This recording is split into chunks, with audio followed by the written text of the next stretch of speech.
This day was conceived as a time for people who have spent some time already studying Dr. Deming's body of work, a time for us to learn together and to add breadth and depth to our understanding. When I think about what Dr. Deming would have wished for us to do, my first thought is that he would have wanted us to continue to learn. He was a model for learning throughout his life. So we're here today to learn and to have fun. I don't believe Dr. Deming would have wished for us to just chant his words in a louder and louder voice, or to say, because Dr. Deming said this, it has to be right. We all need to deepen our understanding to improve our ability to help others understand and take the joy in learning that comes from that.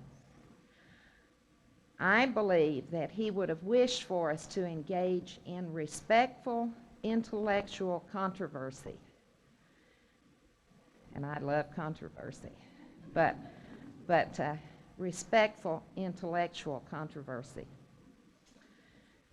To follow what Barbara Lawton said on Sunday night and applying it to the world of ideas, the opportunities for learning may lie in the differences. That may be where the disequilibrium is produced that enables all of us to go beyond where we are now. I remember a quote from that famous person, Anonymous. If everybody thinks the same, then nobody thinks very much. It is in diversity of ideas that we have opportunity. So we're here to explore, to engage in respectful intellectual controversy, to be led by four wonderful people who are explorers, who are willing to risk sharing their ideas with all of us. Mike Tveite, Mary Jenkins, Guy Leffler, and Nita Bakaitis. OQPF thanks you for giving your time and energy to this effort, and I thank you for your generosity always and for being explorers. So, on with the day. And I'm going to have a little fun here, and that's to introduce my friend, Mike Tveite. If I tried to describe Mike, I think I would say delightful, enthusiastic human being. He, like I am, is an NT if you're into Myers-Briggs. So Mike loves ideas, and he's a natural system thinker. He is still a devoted student and was a great friend of Dr. Deming, the author of the statement, "Management is prediction," although he tries to deny it. On a more somber note, Mike is a statistician. He holds a PhD in statistics from Iowa State, and he said this morning, so far they haven't been able to get it back.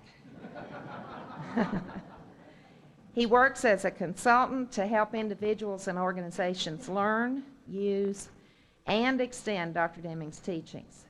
So please welcome me, or join me in welcoming, welcome me. And join me in welcoming Mike Tveite.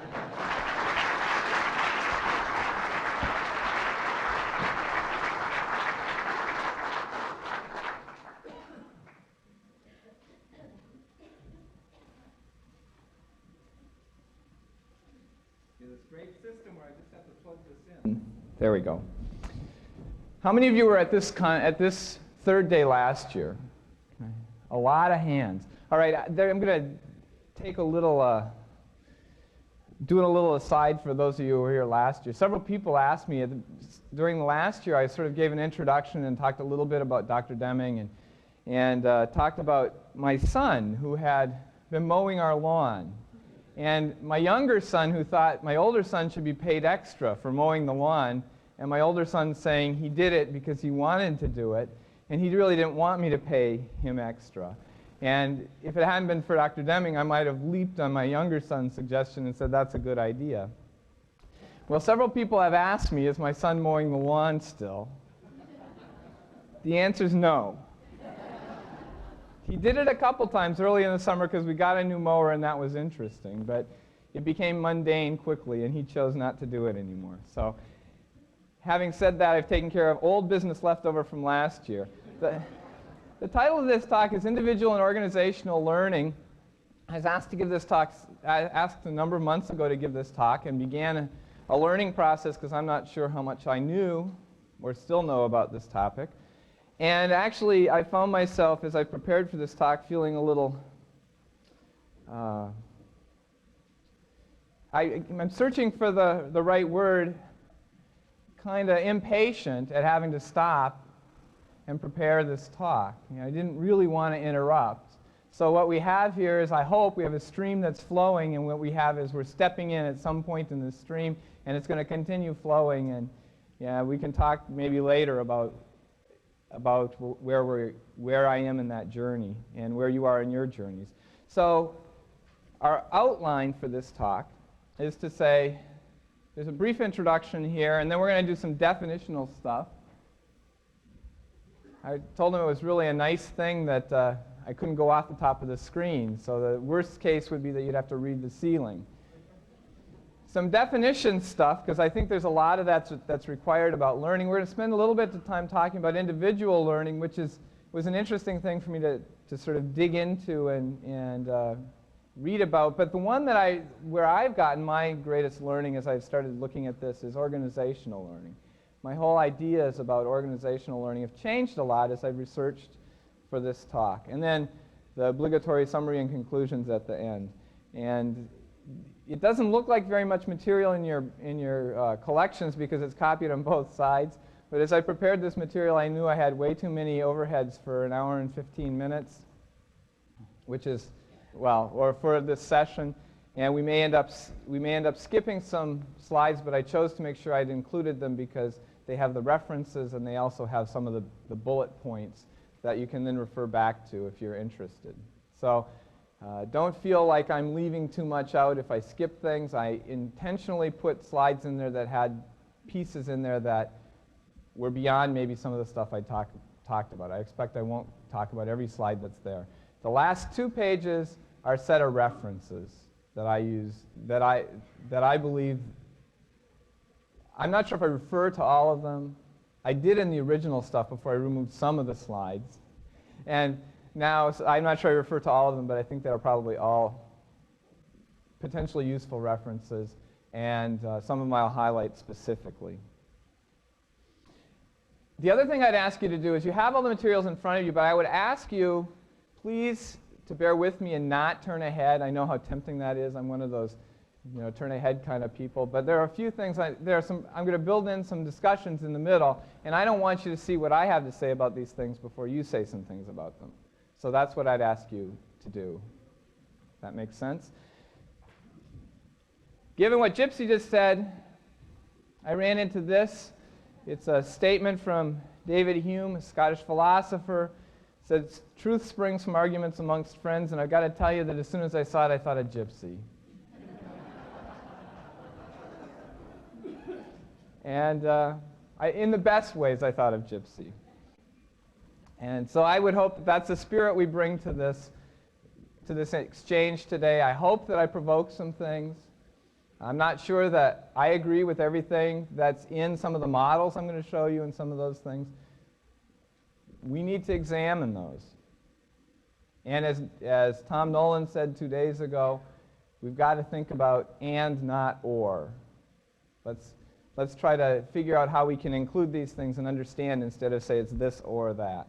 I recognize there are about 9 of you or 10 of you that haven't been here for the last 2 days. And I hope that I won't make references that are so oblique that they're painful. But I'm sure that having been here for the last 2 days, I will make some references to the last couple days. Well, why this topic? Why learning and improvement? What does this have to do with Deming? What does this have to do with improvement? There's some people who aren't necessarily related to Dr. Deming or his teaching that have some things to say about this. David Garvin in an article in Harvard Business Review, said that continuous improvement requires a commitment to learning. So that's just one perspective. Another perspective by somebody we've all come to know probably is Peter Senge had some things to say. And by the way, Peter Senge, what he says is informed by his inspiration by Dr. Deming. He talks very fondly of Dr. Deming and how he's been inspired by his limited exposures to Dr. Deming. And he's had more than many of us would have suspected. He says the roots of the quality movement lie in assumptions that have one unifying theme: to make continual learning a way of organizational life. And then he says, this represents a profound reorientation in the concerns of management, a shift from a predominant concern with controlling to a predominant concern with learning. Now, if you listen to what Alfie Kohn was saying about democratic organizations and the fact that the people who have a problem with some of these quality principles are the people who are precisely the most controlling, I think these things fit together. And I think this is an interesting insight, that we have to change this predominant concern from control to learning. Senge also talked about waves of learning that he saw. He said learning waves, and he called them waves of quality. The first one is primary focus of change is frontline workers. The second wave of quality is focus shifts from improving work processes to improving how we work, the systems maybe of the organization. And the third wave of quality is learning becomes institutionalized as an inescapable way of life for everyone. His conclusion is that primarily Western organizations are at which wave? The first still. That's his conclusion. You can make your own conclusions. And I've had some conversations with some people, and I think Nida might say something about this later in the day, about some concern that we've skipped from here to sort of an esoteric thing, where we're trying to gather knowledge and learning, but we're not translating it into systems changes, which would be the second wave. We're not actually working hard to change systems in our organizations. Have some of us given up? Do we not believe that we have that possibility? Those are things we need to ask ourselves, and we need to challenge ourselves to think about not just doing this and not just philosophizing, but now think about, can we address issues of systems that we work with? I would ask at this point to just around your table, I see you all have your name tents. Several people have asked me, how do I know who I am? And I'm not sure I want to try to answer that question for you. If you forget, ask somebody at your table and they'll let you know. But I would ask you to take like 5 minutes. I want to do this quickly. And if you haven't taken the time to introduce yourself, do so very briefly. Say very little bit about yourself. And what I want you to do is just give me your definitions of learning. And this is one of those terms that everybody throws around. And there are a very large spectrum of different interpretations of that word. So give me some definitions of learning. Go ahead. You have 5 minutes.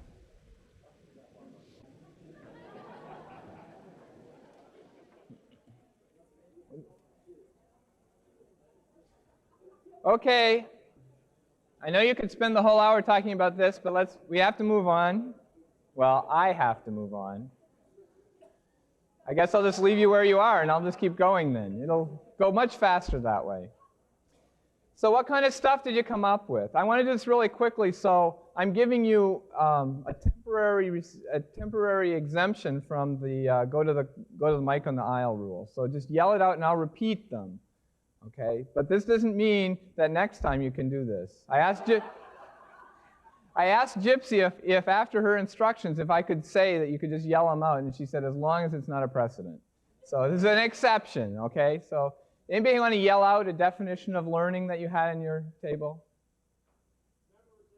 Memorization, okay. Facts. A change that leads to increased capability or new perspective. Revision or extension of theory and concepts. Experimenting and fun. Now, there's some value judgment in that one, because I know some people who would probably not label fun learning, or maybe they don't understand learning if they don't think it's fun. Okay? Anything else?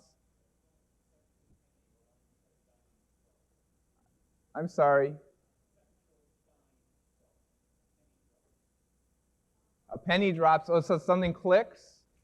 Okay, so a light bulb kind of effect. Aha. There's aha there. Sort of the nature of, it's sort of the nature of insight.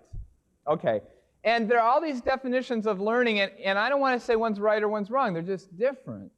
And so we need to, they're sort of in line with some of these. I'm going to share a couple definitions for you, none of which I'll advocate necessarily. Well, one of which I'll advocate, actually. One of the things about learning is it's become a hot topic these days. With the unstable work environment in which most of us live these days in the United States or abroad as well, jobs aren't secure the way they once were, and a lot of people think that learning will be a way to give them some kind of security. Maybe not in their particular job, but it would give them a better opportunity to get a new job and continue their career. So it's vital for their career health. It's something that they know they should do, but they don't know what it is often. They don't know how to do it, and many of us don't have the discipline to do it. Does that sound familiar to anybody? Does that have anything, I struggle all the time with what I eat, the amount I exercise. I mean, I know diet and exercise are important, right, for my physical health. And I even know what I should be doing. Do I do them? Neither one of them. Well, I mean, I eat. That's one of my problems. Okay, so let's look at these definitions. And related to those definitions, the first definition I'll give you is from a book by a woman named Nancy Dixon, which I think is a fabulous book. Well, I gained a lot of insights, I'll say. I'm not sure they're learnings yet. Insights from her. And a typical definition of learning is to thoroughly grasp what an expert knows. The premises there are there's a right answer, the answer is known, and if we can identify the knower and comprehend the ideas, we can apply the answer to achieve whatever goals we have. Charles Handy said it a different way. He talked about in school, learning seemed to mean transferring answers from them to me. And even though we're tight on time, there's a poem I want to read to you. It's called The Little Boy. Once a little boy went to school. He was quite a little boy, and it was quite a big school. But when the little boy found that he could go to his room by walking right in from the door outside, he was happy. And the school did not seem quite so big anymore. One morning when the little boy had been in school a while, the teacher said, "Today we're going to make pictures." Good, thought the little boy. He liked to make pictures. He could make all kinds. Lions and tigers, chickens and cows, trains and boats. And he took out his box of crayons and began to draw. But the teacher said, "Wait, it's not time to begin." And she waited until everyone looked ready. "Now," said the teacher, "we're going to make flowers." Good, thought the little boy. He liked to make flowers, and he began to make beautiful ones with his pink and blue and orange crayons. But the teacher said, "Wait, and I will show you how." And it was green, it was red with a green stem. "There," said the teacher, "now you may begin." The little boy looked at the teacher's flower, then he looked at his own flower. He liked his flower better than the teacher's, but he did not say this. He just turned his paper over and made a flower like the teacher's. It was red with a green stem. On another day, when the boy had opened the door from the outside all by himself, the teacher said, "Today we're going to make something with clay." Good, thought the little boy. He liked clay. He could make all kinds of things with clay, snakes and snowmen, elephants and mice, cars and trucks, and he began to pull and pinch his ball of clay. But the teacher said, "Wait, it is not time to begin." And she waited until everyone looked ready. "Now," said the teacher, "we're going to make a dish." Good, thought the little boy. He liked to make dishes, and he began to make some they were all shapes and sizes. The teacher said, "Wait, and I will show you how." And she showed everyone how to make one deep dish. "There," said the teacher, "now you may begin." The little boy looked at the teacher's dish, then he looked at his own. He liked his dishes better than the teacher's, but he didn't say this. He just rolled his clay into a big ball again and made a dish like the teacher's. It was a deep dish, and pretty soon the little boy learned to wait and to watch and to make things just like the teacher. And pretty soon he didn't make things of his own anymore. Then it happened that the little boy and his family moved to another house in another city, and the little boy had to go to another school. This school was even bigger than the other one, and there was no door from the outside into his room. He had to go up some big steps and walk down a long hall to get to his room. And the very first day he was there, the teacher said, "Today we're going to make a picture." Good, thought the little boy, and he waited for the teacher to tell him what to do. But the teacher didn't say anything. She just walked around the room. When she came to the little boy, she said, "Don't you want to make a picture?" "Yes," said the little boy. "What are we going to make?" "I don't know until you make it," said the teacher. "How shall I make it?" said the little boy. "Why, any way you like," said the teacher. "And any color?" asked the little boy. "Any color," said the teacher. "If everyone made the same picture and used the same colors, how would I know who made what and which was which?" "I don't know," said the little boy, and he began to make a red flower with a green stem. So one of the things that I would say is this isn't a wrong definition of learning, this sort of expert idea of learning, but it's insidious, and I'm not sure it's very useful in the societies in which we live today. It's a definition of learning that says there are answers. Acuff talks about this, and he says, if we're trying to engender creativity, this kind of definition of learning absolutely squashes it, because creativity implies that we cannot know the answer when we begin. So this is a definition of learning under which maybe many of us have gone to school, and maybe many of us are watching our children go to school. Have any of you observed as your children went to school that there are a number of questions, through their lives it was incredibly high, and then they went to kindergarten and it began dropping, and the drop was precipitous, and by the time they were in third grade, nobody asked questions anymore? If you haven't observed that, that's a lot of credit to you. Daniel Kim, who's associated with Peter Senge, he probably wouldn't be thrilled if I said it that way, because he's somebody in his own right, but he works with Senge. His definition is very like the one that came from the table back there. It's increasing one's capacity to take effective action. So that's a definition that might be more useful. The next slide has a distinction on it that Chris Argyris makes, that I've discovered that Maria and Guy are going to come back to later today. But he distinguishes between different kinds of learning. Just as a motivation isn't a single thing, learning isn't a single thing. He talks about single-loop learning, and that's learning that corrects errors by changing routine behavior. And the example he always uses is, he says, a thermostat in a home or any place. When it senses it's cold, it will warm it up. If it senses it's hot this time of year, when it senses it's hot, it'll cool it down. There are people all over the world complaining about the heat this summer. And I'm from Minnesota, and in 2 months, they'll be complaining about the cold. So on average, the temperature's fine. Gipsie said, on a more somber note, I'm a statistician, what could be more somber than that, right? What she didn't tell you is I'm also a Lutheran, and I'm of Norwegian descent, and I live in Minnesota. So what could be more somber than that combination? Argyris contrasts single-loop learning to double-loop learning, and double-loop learning is learning that corrects errors by examining the underlying values and policies of the organization. It's almost as though you had a thermostat that could ask, why am I set at this temperature? Is this the appropriate temperature that we should be keeping this home or this space? That's a different, it's sort of outside of the system thinking. It challenges the premises of the system. So that's those things. In terms of learning, now if we move on and think about these as different conceptions of learning, I've really been taken by Kim's conception that learning is increasing capacity to take effective action. I've always been proud of myself as a learner. I ran into this definition and I've been having lots of doubts. I'm not so glib anymore to say, yeah, I think I'm a pretty good learner. Because I look at my life and I wonder if I've really increased my capacity to take effective action. It causes me to ask questions at a completely different level of what I'm taking in. And I think we should be asking ourselves the same thing about what Dr. Deming tried to teach us. Have we learned it or have we taken it in?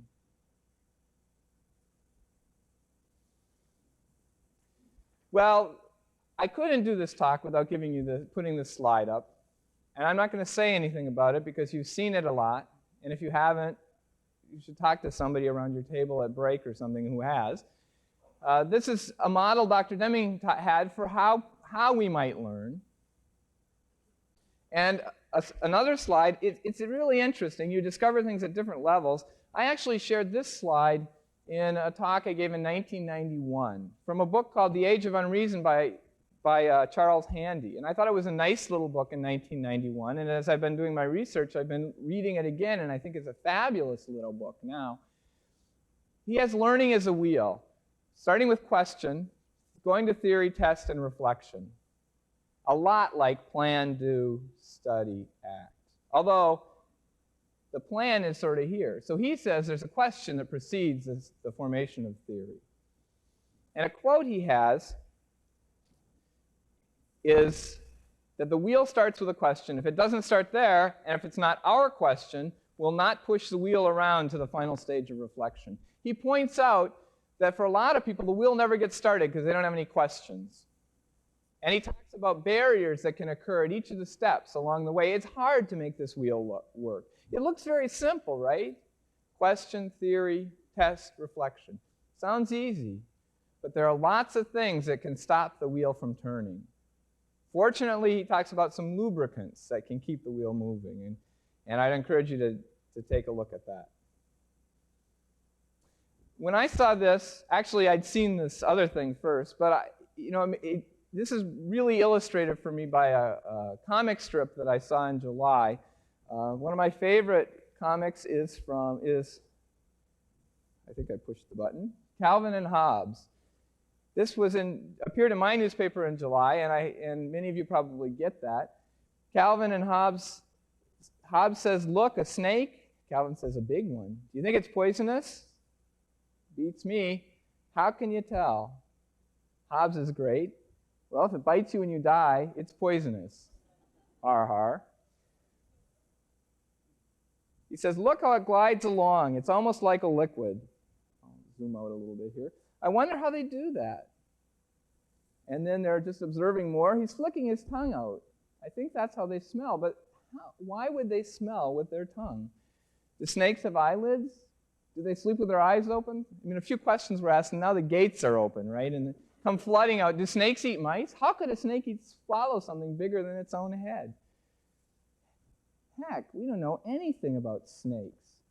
Maybe your mom would get us a book. Yeah, let's go see. We'll be experts. We'll learn all there is to know. Hey, wait a minute. It's summer. I'm on vacation.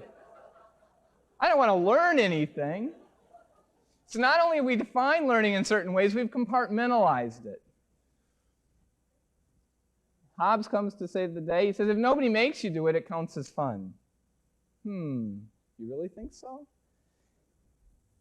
They must have thought so. Cool. So anyway, that's Calvin and Hobbes, and I have to tell you, I saw the comic strip before I ran into this quote from Handy, so I kind of made the quote fit the comic strip because I knew as soon as I saw the comic strip that it was going to show up in this talk. I'm just being honest. What more can you ask of me? All right, so now, how is it we go about learning, and what's some theory about some of those things? Here's a quote. Actually, I think, I've referenced Perry in 1970. I think I actually got the quote from Dixon's book again. The statement here is, what an organism does is organize, and what a human organism organizes is meaning. That's what Perry had to say. The essence of learning, as Dixon talked about, learning is about interpreting what we experience in the world. And the points that she makes are, she says, we each create our own unique interpretation, and the meaning we create informs our actions. And we'll get to those. Those are the next points. So the question now is, how do we organize meaning? She has a model that she uses to describe this, and I know this is not the best thing for an overhead because the print is small, and I'm sure those of you in the back can't read the print, but it is in your binder as it's described here. If we start at the left of this model, Dixon says there's information in the environment that we take in. This is a model to describe how we organize meaning. We take in information from the environment through our human sensory receptors. Now, one of the first points is we don't record the data as they appear to us. We record them as we see them. Those are different. I heard somebody the other day saying something about subjective data.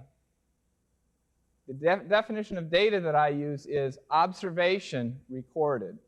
I got that from Tom Nolan. If we take that as a definition of data, the statement subjective data is redundant. All data are subjective. And if you believe data you see are objective, you're deluding yourselves. Because even the choice of which data we look at is shaped by our filters, by our meaning structures. So we have sensory receptors that receive only a small portion of what we see. I mean, of what's out here. I mean, there are certain bands of the visible and audible spectrum that we don't have the capability physically, physiologically, to receive. But beyond that, there's much going on here that we filter out. An interesting statement is, do you realize that all of us have a complex web of blood vessels between us and the world? And that what we see, by the time it gets to our heads and an image is formed up there, the blood vessels are already filtered out of it. There's this incredible web of blood vessels in our receptors, but we don't see them. They've done all sorts of experiments with perception. One of them was they took glasses that turned the world upside down for people. And these people they got headaches for the first day or so. They went crazy. They bounce off stuff. They'd have to stop and think before they moved it all. Excuse me. But within 48 hours, these people were able to function just as they always had, because their mind had figured out how to take those data and filter them and turn them around in a way that made meaning to them. So we then compare, we have existing meaning structures that are tacit and explicit, then filter these things beyond the human sensory receptors.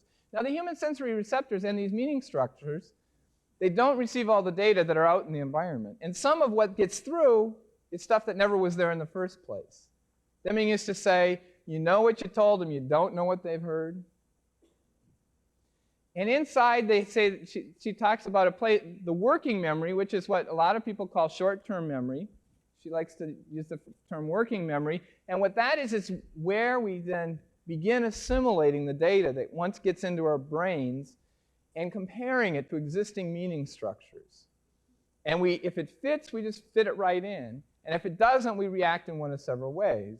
We might reject it, or we might actually alter our meaning structures to accommodate it. And then we have what we call long-term memory, which is sort of where all these meaning structures, all these relationships are stored. So there's this process by which we apply meaning and we organize meaning. Now, this is her perspective of it. I'm not saying this is truth, but it's her perspective of it, and it was informative for me. I mean, the meaning structures change in all this. So our filters are constantly changing. And what we see today is different than what we would have seen a year ago, I hope. That was funny. You just didn't know it. I mean, I've worked with some people that I'm sure the meaning structures have been oblivious to change for the last 30 years. I've given people a book and they said, what's this? Beyond the changes in the meaning structures, we have responses that are generated based on that. We explicitly choose to respond. And then there are some tacit responses that we make that we're not even aware of. Some of these meaning structures we hold explicitly. Some we hold tacitly. The problem with the tacit ones is they're not up for examination, and so they don't get changed or corrected. And there are a million people, well, there are a whole bunch of people who've talked about that. And I think we're going to hear more about that today. Peter Senge, the way he says it is, mental models or assumptions about the world aren't a problem. It's when they're tacit that they're a problem. We couldn't operate without them. But if they're tacit and they lie below the surface and we're not aware of them, that's when we can be misleading ourselves.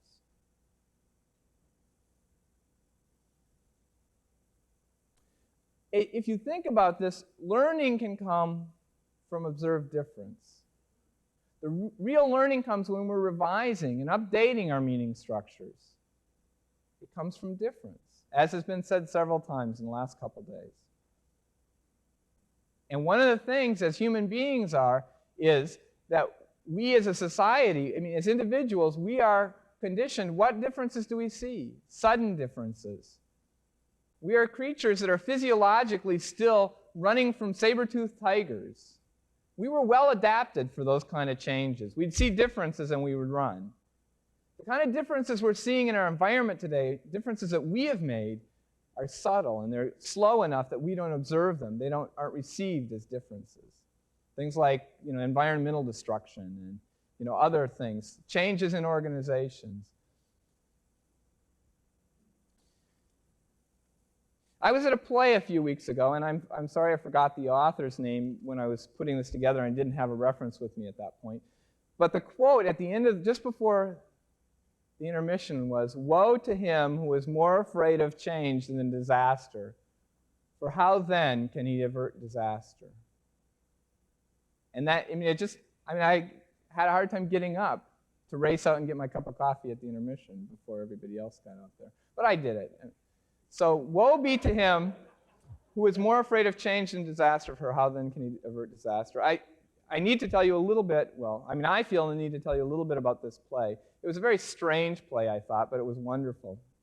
It's called The Firebugs. It's set in a city where there's been a wave of arson, and nobody can catch the arsonists. And it begins with this guy reading this newspaper, and he's grumbling about the dumb authorities who can't find these arsonists who burned down a bunch of buildings, and nobody's safe because who knows when they're going to burn down your home or your place of business. And he's grumbling about this, and there's a knock on the door. And it's this homeless guy who wants some food and maybe a roof over his head. He'd like to sleep in the attic if that would be okay.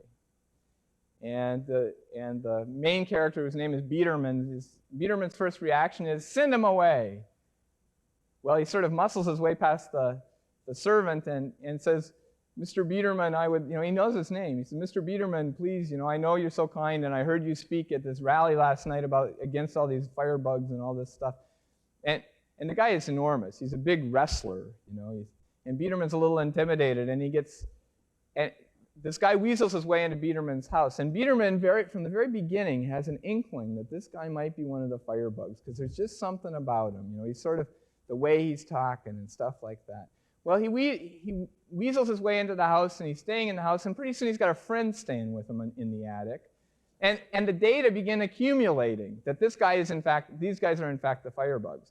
Some of the data are subtle, but some of them aren't very subtle, like the big cans of gasoline that they bring into the attic. And they're crumpling of newspapers and spreading it around the attic and talking about looking for wood chips, but they can't find wood chips because of this big arson spring, but they found some oil-soaked rags and they work just as well.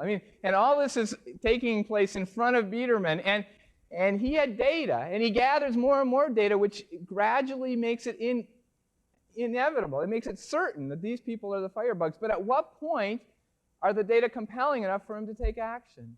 Well, they aren't.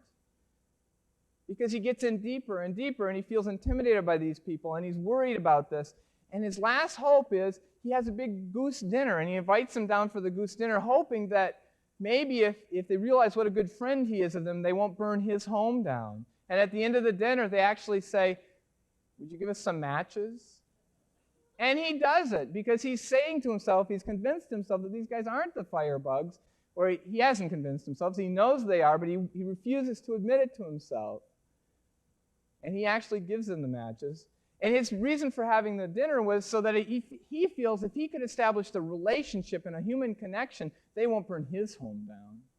They'll do something else. What he doesn't realize is in their minds, in their meaning structures, they have nothing against him. It's irrelevant. It's just his home is conveniently located right next to the gas works. And that's the real target. But the point of it is, at what point do we see the data that says, irrefutably, we're headed for disaster? Dr. Deming always said, it's hard to date the beginning of a decline. And at what point are the data compelling? And a lot of us get so invested in our current mental models, our current structures, that we can't get to the point where we're going to admit these things to ourselves or to anybody else. So, Dixon illustrates some reasons for inaccurate meaning structures. We look for evidence that supports our initial view rather than seeking disconfirming evidence. You know, when I talk to people about the PDSA cycle, I tell them to be very explicit about articulating their theories and their predictions in the plan stage.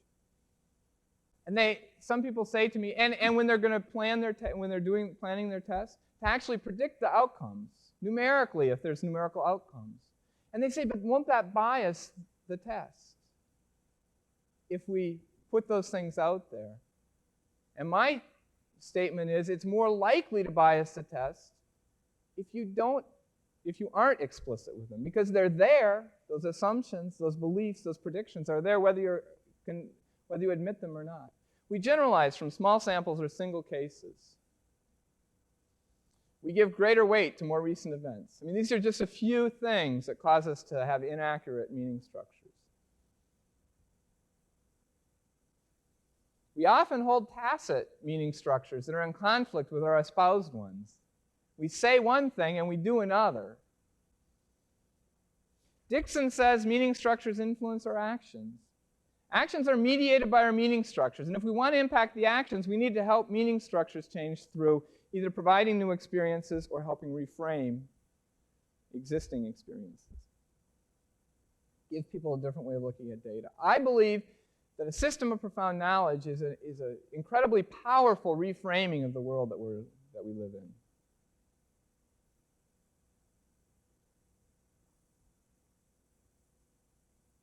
But also, observing actions, we cannot infer, we cannot determine what meaning structures are which lie behind them.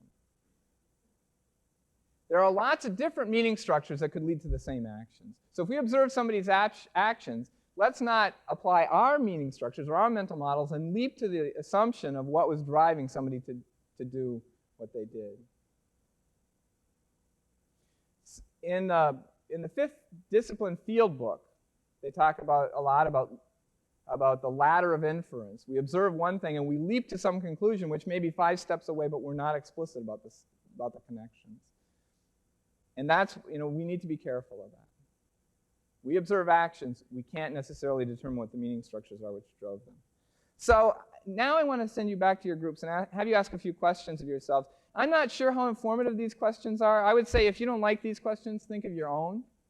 The questions may be more informative than the answers. The first one's maybe hokey, and I was stretching. I said, how frequently do you find yourself involved in single loop learning and double loop learning? I mean, the different kinds of learning, where do we spend our time? Assume learning implies change. If we take that as an assumption or a definition of change, what change do you foresee coming from your participation in this conference?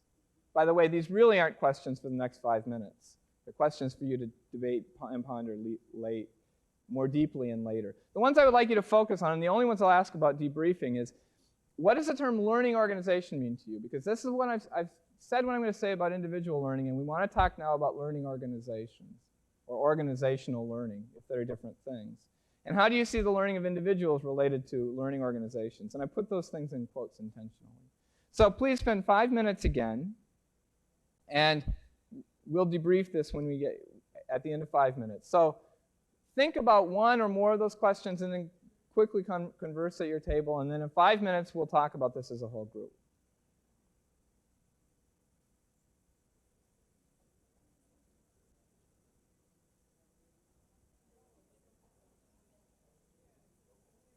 Do you want my...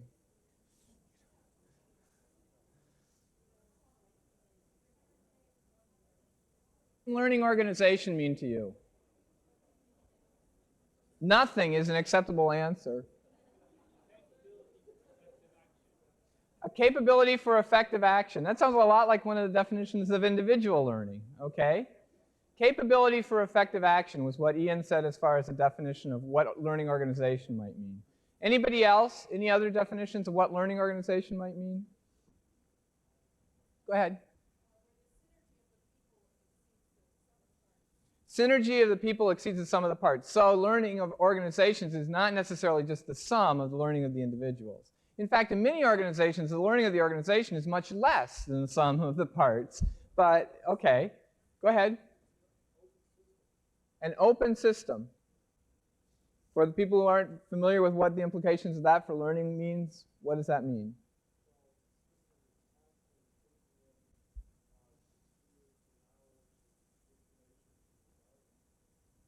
So it's constantly taking in theory, knowledge, experience from the environment. So it's not impervious to that. Go ahead. Organization structure is actually changed to incorporate knowledge. Okay, thanks. Go ahead. Environment that promotes individual learning. And that's where I started out, that the best that a learning organization could really be was to provide an environment for individual learning. Let's take one more. Okay, go ahead. First.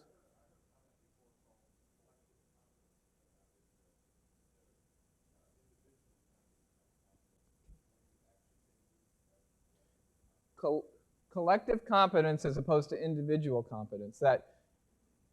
And you know what that reminds me of a little bit? Dr. Deming always used to say a system of profound knowledge is a system of these four elements. And by the way, nobody need be eminent at any one of them to apply the set as a system. So maybe an organization can be like that. Maybe it's not eminent about any one thing, but it creates a system of the elements and generates energy and action that way. One more.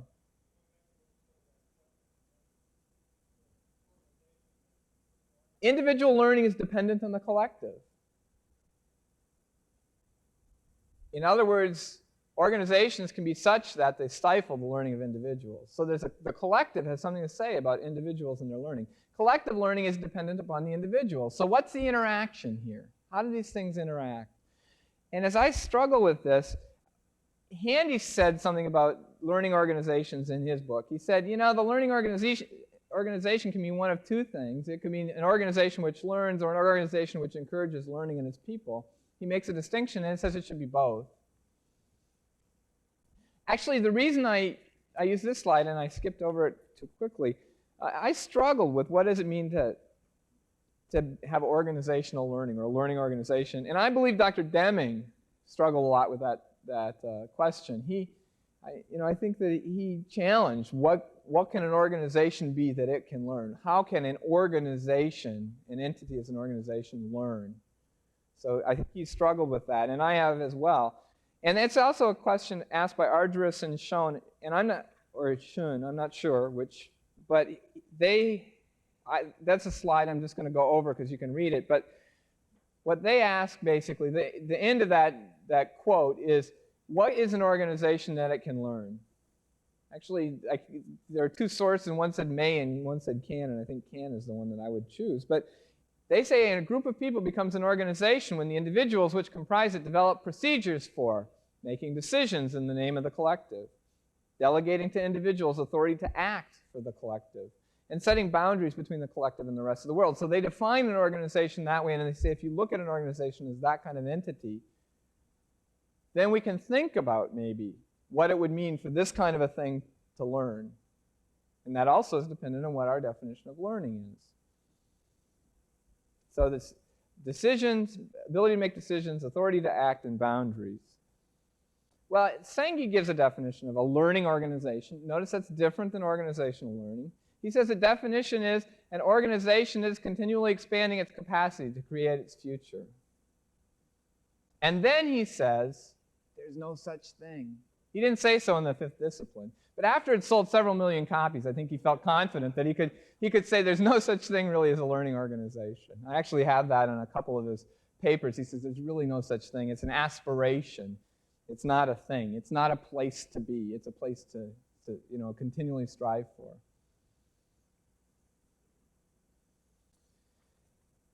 Dixon provides a definition of organizational learning that I found very helpful.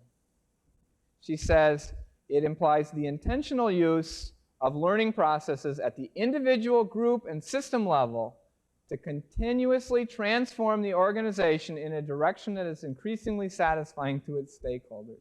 Now that's sort of a mouthful, but I think it's all necessary. It's intentional. It's not accidental. She talks about organizations learn after some fashion from things. She's talking about intentional use of processes. So she's talking about trying to create learning before experiences. Change happens in organizations with or without learning, right? mean, there are hurricanes. There are takeovers. Those are changes. Probably no learning preceded those things. Or maybe. There's some learning at some level that probably follows it. So she's talking about intentional use of learning processes. So we'll have a process for learning, a system. It's intentional. It's on purpose. At 3 levels, individual, group, and system level. To continuously transform the organization. There's a reason she uses that word. She talks about the difference between planned change and continuous transformation. She says we make planned changes. We move from A to B. We might run a test. We might do a PDSA cycle or a series of them. But we start at A. We end at B. She says continuously transform. We move from A to B and on to C and on to D. There is no end point, which is part of, I think, why she never uses the term learning organization, because that implies there might be an end point. So she's talking about continuously transforming the organization, and in what direction? In a direction that is increasingly satisfying to its stakeholders. I really resonate with this last thing, because I believe that every organization has a number of kinds of stakeholders. And many of our organizations today are only aware of one kind of stakeholders. The owners of an organization are one set of stakeholders. Right? I think most corporations, at least in America today, are pretty aware of that set of stakeholders. But the customers are a set of stakeholders. The suppliers are a set of stakeholders. Certainly the employees are a vital set of stakeholders. And I believe the community in which the organization functions provides a stakeholder group. And so that's why I really like this, because she talks about a direction that's increasingly satisfying to the stakeholders, not necessarily just to the owners, but to the whole set of stakeholders. So I really like her definition. So the key here, one of the keys is not just to be able to transform your organization, but to do it continuously. So she has premises that lie behind this definition, just like she had premises which lay behind that first definition of learning I said, which is like getting knowledge from an expert. There are many right answers, and I chafe a little bit at the term right answers. I mean, there are many resolutions, maybe. There are many ways we can go, many decisions we can make. There are many ways to reach the same goal. Now, if any of this sounds familiar from John Edelman's talk, and I apologize to those few of you who weren't here a couple days ago, he talked about convergent and divergent problems. Think about the first definition of learning that she proposed and its premises.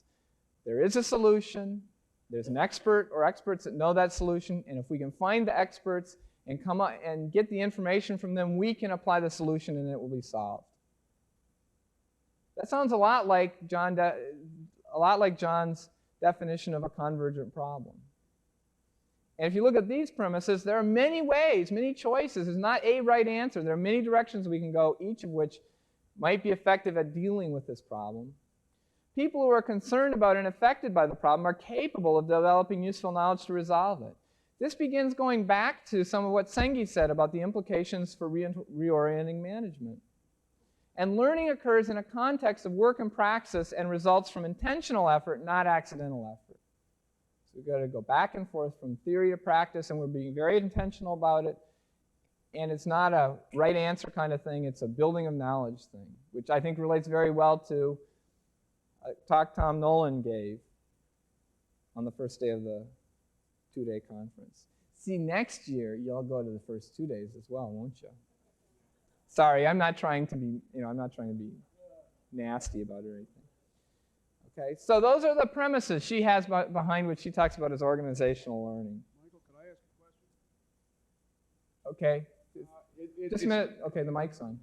Is the mic on? Yeah. It seems to me that when your first model that sort of included paradigms, Thomas Kuhn talks about doing normal science. Most of the work of science is normal science. It's not shifting paradigms. I think what we're doing today is normal science. We're trying to expand what we understand within the context of what Dr. Deming's saying. Okay. Doesn't that fly in the face of continuous expansion? I mean, what we're really trying to do is we're working with the net up, with the white lines drawn. We're within a box, and now we're trying to understand within that box, within that paradigm. Isn't that what organizational learning does? I'm stuck with General Motors. General Motors puts the lines down, and I have to learn within that box? I hope not, because I think if you do that, you're doomed to what I think it is. You're doomed to some inevitable future and inevitable failure. I mean, I think that I'm just doomed to the paradigm. You know, there will be a new paradigm eventually. Yeah, and I think that the model that she proposes for organizational learning provides for taking in appropriate data from the outside, which might allow you to fundamentally change the nature of the organization, as opposed to just work within the organization we have. I think it's double loop learning. I think it allows us to challenge the assumptions under which the organization is built. And that's the way I interpret your question, as being to say, what we're talking about isn't going to fundamentally change any organizations. Handy has some requisites, he says, for a learning organization. Now, he used that term learning organization. He's kind of jumped on it. He says we have to ask questions and test theories. He says we have to have a proper selfishness. And what he means by that is we have to know what it is we're about and what it is we're not about. A proper selfishness is what allows us to say yes and what allows us to say no. We have a clear idea of where we want to go, and we're committed to that. So that's what he means by a proper selfishness. As an organization, we have to encourage that as an organization, I believe, to have a learning organization. We have to have a way of reframing the world and the organization's part in it, which I think gets at the idea of change within versus change of the system. We have to have what Handy called negative capability. And negative capability is really the ability to deal with failures and mistakes and disappointments and not go into some kind of defensive shell. Not see those things as failures and disappointments, but rather as opportunities. And he said we need to have a caring organization. He wants an organization that wants everyone to learn and bends over backwards to make that obvious. Those are things he says are requisites for a learning organization. I'm going to skip the next slide. It was really there to try to provide for you more serious context about what this learning organization, another perspective about learning organizations that I found strikingly similar from Garvin. And these people are coming from very different places, I believe. And talk a little bit about, Dixon talks about in organizations, she believes there are 3 types of meaning structures. Let's go back to our idea of meaning structures, remember. That's what allows us to organize meaning in our world. And she says she believes there are 3 types in organizations. There are individual private meaning structures, which are things I hold but I'm not willing to share with everybody. Or maybe they're tacit and I'm not able to share them with everybody. And that could include all sorts of things. I mean, maybe religious beliefs in a workplace today fall under the realm of private meaning structures, and maybe people don't share those, or whatever. There's some things that are held privately that we don't share with other people. There are accessible meaning structures, which might be the same or they might be different, but one department may have different ones than another department. One individual may be different than another individual, but we're okay with sharing those and getting them out in the open and saying these are different meaning structures. And there's a lot of opportunity there. She would point out that's where she sees the greatest opportunity. And then finally, there are collective meaning structures, things that we hold in common. In fact, in many organizations, many of these collective meaning structures are also tacit. The way we believe people are might be a collective meaning structure, something that's built up over time, and the organization's not even aware of it. And I think one of the things, I hope I'm not unreasonably building expectations, but I think one of the things Mary and Guy are going to try to do is talk about how do we think about those collective meaning structures and make sure they're not tacit, and how do we uncover some of those. So she says those things are in any organization. And then I have a couple examples that she provides. In a tradition-bound organization, they might look like this. A big circle of collective meaning structures, a lot held in common. See, and one of the issues here is that if there's a lot held in common, where's the challenge in the organization coming from, right? The way I think about it is actually in the next slide, which I'll just read it to you. It says, answers depend on questions we ask. How then do we learn that which we don't even suspect? In other words, there's no impetus to ask questions about things we don't have a clue about. And if we're a tradition-bound organization, there's a lot we don't suspect because we just hold all this stuff in common. And we have to be careful about trying to get stuff from outside because there's not a lot of change going on if we hold everything in common. A friend of mine said, if you're going to form an organization, the first tendency is to find people like you. And his suggestion was you should find people as different from you as possible. Because you'll all make the same mistakes if you're all alike.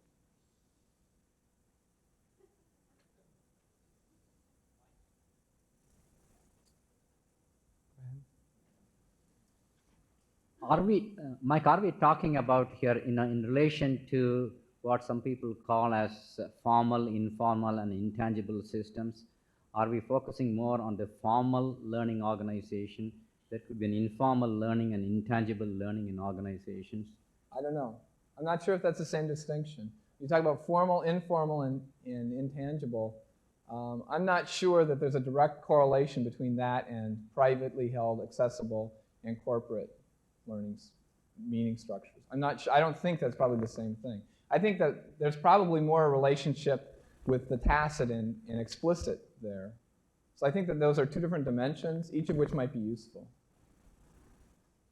So we maybe could make a matrix with a continuum in each axis.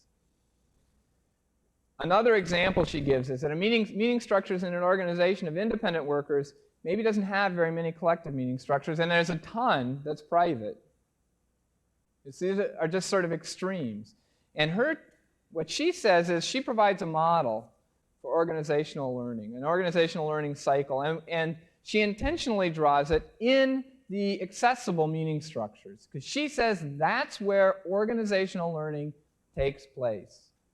When we've got accessible meaning structures, we can get at the meaning and the stuff that goes behind the actions.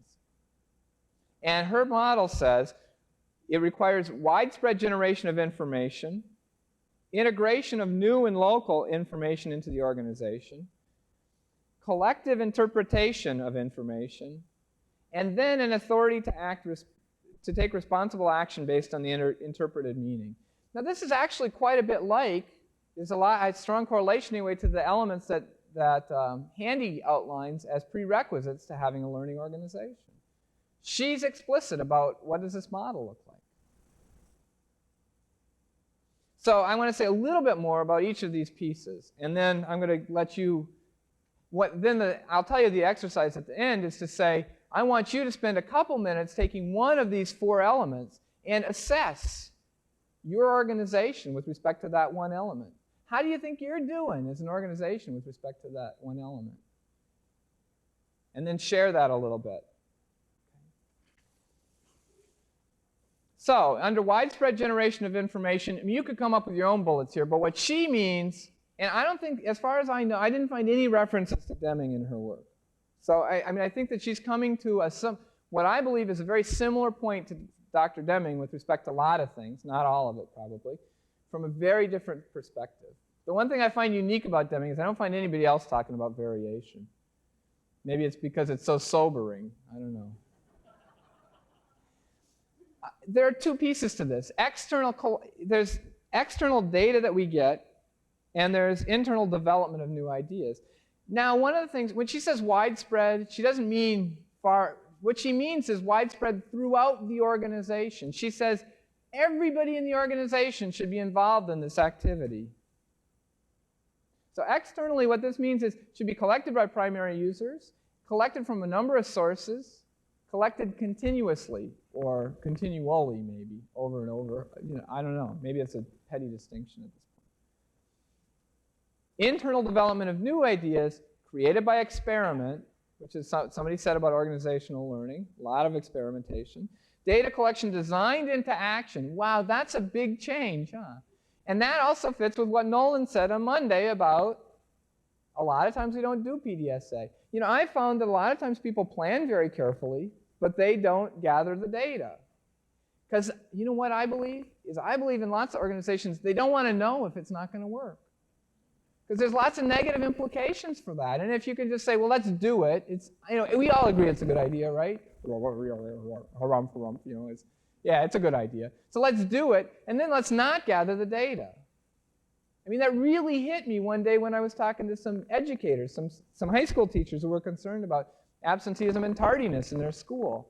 And I said, well, what did you do to improve it? And they said, well, we decided that these kids were taking advantage of us. So we put in tough new rules. Well, I knew that wasn't, I mean, my theory was that wasn't going to be especially effective. And I said, so how effective was it? Oh, well, gee, that's an interesting question. We don't know. So they had to go back and get the, so I have this, you know, there's this, the plan-act cycle, you know, and we don't gather the data. And they're saying we need to collect data intentionally and design it into our actions so that we get feedback and so we test our theories. That we do analysis of mistakes and successes. I would say you better tread carefully there, and you better understand Dr. Deming's distinctions between special and common causes, because I've seen lots of bad examples where people say, let's take all the mistakes and go figure out what made them wrong. And I won't go into my story about fuel injectors, which probably many of you have heard. But it, you know, you can do a lot of bad things just by analyzing mistakes or successes. Well, I mean, Dr. Deming always talked about search for excellence was, we were studying successes only, and we decided that search for excellence, we could extract the things that made them successes. And we could write about the same companies now and talk about it as in search of mediocrity or where are they today, kind of. Okay, so the second step was integrating new and local information into the organization. We talked about the need to disseminate information accurately in a timely fashion. Provide complete information, none of this filtering. Need to know are three of my least favorite words. Have unimpeded flow versus batched information. This came from one of the examples they used, and they talked about we often batch things. You know, we collect a certain amount and then we dump the aggregate down, when in fact most of the information is in the individual observations looked at over time. So we collect it for a quarter and then dump it all and say, well, what happened here and what happened here? And we don't look at it over time. We want to reward people for accurate reporting rather than expected information. I don't know about if this means financial reward or not. We need to translate and format this stuff for use. Not just, this is interesting, but I mean, Dr. Deming used to say any statistical study should have as a purpose to provide a rational basis for taking action. It should be multi-skill and multifunctional. In other words, we shouldn't have just R&D or just marketing collecting these data or assimilating these data and integrating them to the organization. Integrate staff positions into the line. There's a big commitment here that goes along with Dr. Deming breaking down barriers between the staff areas and departments. I really see Dixon advocating using learning as a way to create a system in your organization and make your organization into a system. Collectively interpret information. She talks about engaging in organizational dialogue. I'm not sure that she means the same thing when she says dialogue that Mike Beck does or that Sengi does. But she says organizational dialogue, and let's presume that's what she means, since I think that's the best use of the term. We need to create proximity to others with varying interpretations. One of the examples she gave is a company that, first of all, didn't, you know, they structured their organization so all the line workers interacted in proximity with the executives of the corporation. That it wasn't the executives were up on the, I almost said the 14th floor, but I'll choose a different number. The 16th floor of some organization. Some of you live in an organization that has a 14th floor. That means something. But, you know, way up high in the tower, I mean, the executives were in a situation that they interacted regularly with the people doing the work. Frequency of interaction, that you create that. There's availability of multiple perspectives, that you have egalitarian conditions, that you treat people with respect. They talked about little things like not having reserved parking places and not having executive dining rooms, which function against you at several levels. have an organization which is limited in size, because her premise, I think, is that beyond a certain size, an organization can't effectively all work together towards this common aim. And everything is open to questioning. These sound great, and what I want you to be doing is thinking about how my organization measures up. The last one is authority to take responsible action on interpreted meaning. There's got to be some kind of control at the local level, where everybody's connected, by the way, to the common aim. There's some kind of minimum critical specifications. Now, what does she mean with that? You know what? You'll have to get her book. I don't remember what she meant right there. Minimum critical, I think that it meant that there's a bias towards action that's informed, I think. There's no penalty for risk. We encourage it, instead of after the fact saying, why did you do such a stupid thing? And that she talks about profit sharing, but she's talking about some kind of a way of sharing the benefits the organization gains. And what I'd like you to do is spend just a couple minutes on this. The next page says, we need to try to assess. I want you to begin thinking about assessing your organization with respect to one or more of the 4 steps of her organizational learning cycles. They're listed, the 4 big steps are listed there. But just start thinking about that. See, I believe that she's providing an alternative structure for creating some kind of transformation. Not saying Deming said to do this, but she's coming from a very different perspective, saying let's create an organization that learns. So think about, just for 3 minutes, say, what's insights you might have about your organization with respect to one or more of these. So please spend just 3 minutes doing that, and then I'm going to close and take maybe a few questions. Go ahead. Which one? Okay.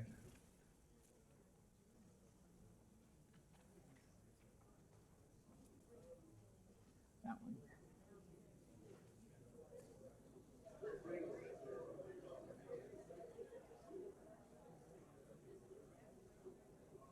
And I intentionally use the word pause. I don't mean stop.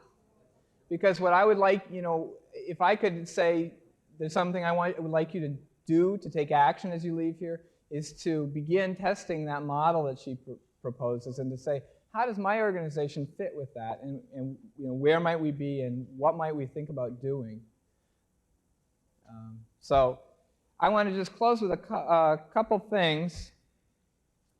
I ran into this quote, and I thought was great. He is wisest who remembers how little he knows.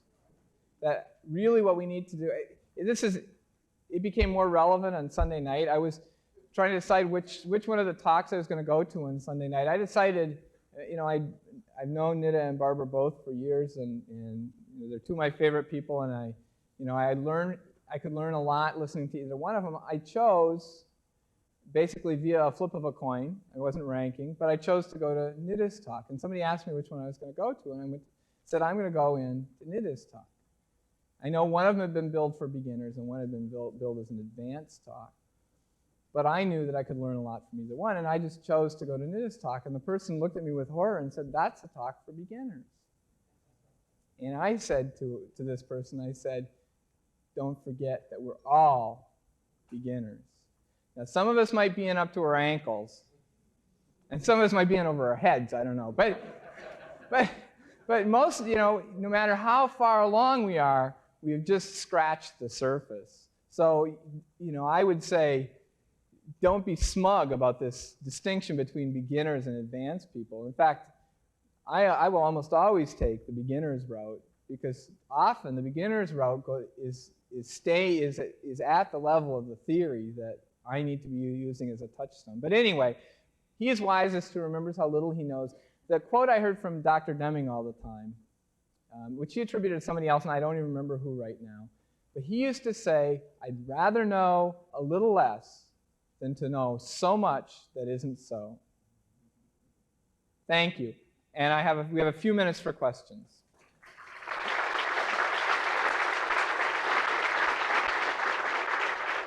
Are there any questions? And I would ask you to go to the microphone for make questions or comments. I know I've kind of dominated this. Yes, Mike, I have a question back here. Okay. Sunday night, Barbara Lawton did present to us what the structure of her talk really focused on 3 different levels of possibilities for change. And then it did tie into John Edelman, I believe, in terms of divergent and convergent thinking and issues.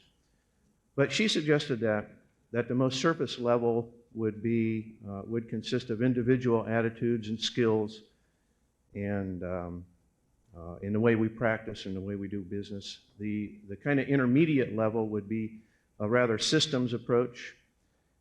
And then the deepest level, where the real change and the real possibility for transformation is the culture of the organization.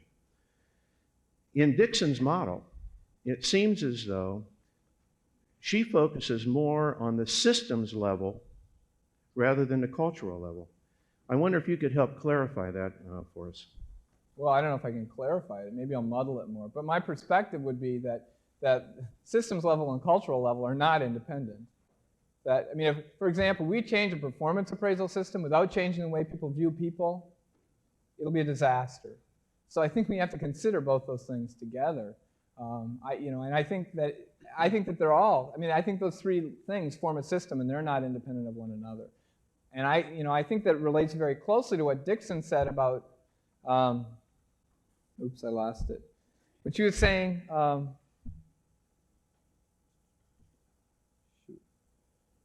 She was saying that those meaning structures inform our actions, and so if we try to take impact on the actions without helping change the meaning structures, we'll be lost. And I think the meaning structures, individual and corporate, corporate, in the little c sense, meaning structures, I think we have to address those. So I think that may be at the level of the culture. So, but I think we need to change systems, though, and I think that there's not nearly enough of that going on. I think people are still, playing around down with specific processes, and a lot of people aren't focusing on making the system changes they need to make. Well, if our meaning structures being a culture from one interpretation, in a systems kind of way, that output is almost the input to that system, in that it allows us to attend to or not attend to certain ecological issues. Okay. I mean, I think, all I can say is I think that the culture issues and the system issues obviously have to be like this. Okay. I think if we try to say, I think there have been efforts where people have said, let's change the culture. Let's focus on changing the culture. And I would challenge you to find efforts like that if their explicit intention was just to change the culture, how much good have they done? And I think that we need to marry recognition of the underlying culture and assumptions with the fundamental systems that we have to change. So if we're going to change an appraisal system, we better examine the impacts it has, the impacts that underlying cultural issues have on that. But we better be changing the performance appraisal systems and not just saying let's be happy and change the way we view people and change the culture. And that's a statistician's perspective, and maybe somebody else can rebut that later. Right. My question was similar in that Dixon's model showed the tacit structures in the center, but you work on the accessible structures, if I'm interpreting that correctly. Well, is the hope there, like the formal organization with very large tacit, belief or structures in the center, is the hope as you work on the accessible structure that you would sort of dissolve like a piece of candy those tacit structures? Well, the stuff in the center is the organizationally held structures, meaning structures. Some of those are tacit, some of them are not. Some of the personal structures are tacit, some of them are not. And I haven't really thought enough about this, but I would say probably even some of the accessible structures are tacit. They're held below level of consciousness. And I believe that it's valuable anytime we can raise those tacit structures to explicit structures, surface the assumptions that lie behind what we're doing wherever we are. Hopefully then they'd be accessible, right? But I think that raising them to the level of being explicit instead of tacit is the first step. And if we have corporate structures, we can make them explicit, but they're still corporate. And then I think we can begin saying, let's find a way to challenge these and not just automatically accept them as part of what we are. And maybe that's the interaction with culture. Okay? Yeah, I just want to thank you for clarifying a couple of things. I guess it maybe falls into the beginner touchstone kind of comments. You had mentioned that Deming provided a little more additional information about variation that Dixon doesn't talk about. I think another one of those touchstone things has to do with the definition of answers, and versus the right answer. His application was more, what are the most useful answers? And then, and I think that's an important touchstone for all practitioners to remember. This echo is driving me crazy, man. The second comment has to do with Handy's suggestion that we start with a question. Now I'm going completely. That we start with a question, and I think our little offline discussion helped me recognize, as you said, that Deming went back and forth in terms of whether it starts with a question or whether it starts with theory. And it occurs to me that maybe what he was suggesting was that we can start with a question as long as we are aware of our underlying theories, where the questions are coming from. And in application, I think both of those are useful. Yeah, I think Dr. Deming used to say that without a theory, there is no question. And the way Schuhart dealt with that, I think, is he used to say that learning begins and ends with experience, but it ends in a different experience than that in which it began. Thank you. One last thing, Mike. Good morning. I have basically a comment, a distinction that's been helpful to me. In Dixon's first step, it says widespread generation of information. And it's been my experience that most organizations have widespread generation of data, but relatively little information. And I like Akoff's distinction that data is usually numbers, but information is the answer to the question. That's right. And if we're explicit about that, it's often helpful. Okay, thank you. So that we should begin with some questions even about that stuff. Again, right. Yeah, and I would say that even most organizations don't have widespread data that could possibly answer a lot of the questions you would be asking. I mean, they're buried in data. Right. But they don't have the questions, so they never get the learning started. Exactly. Thanks, Mike.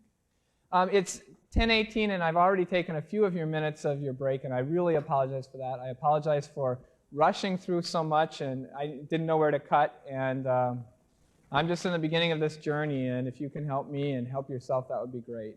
Thank you. We're supposed to start again.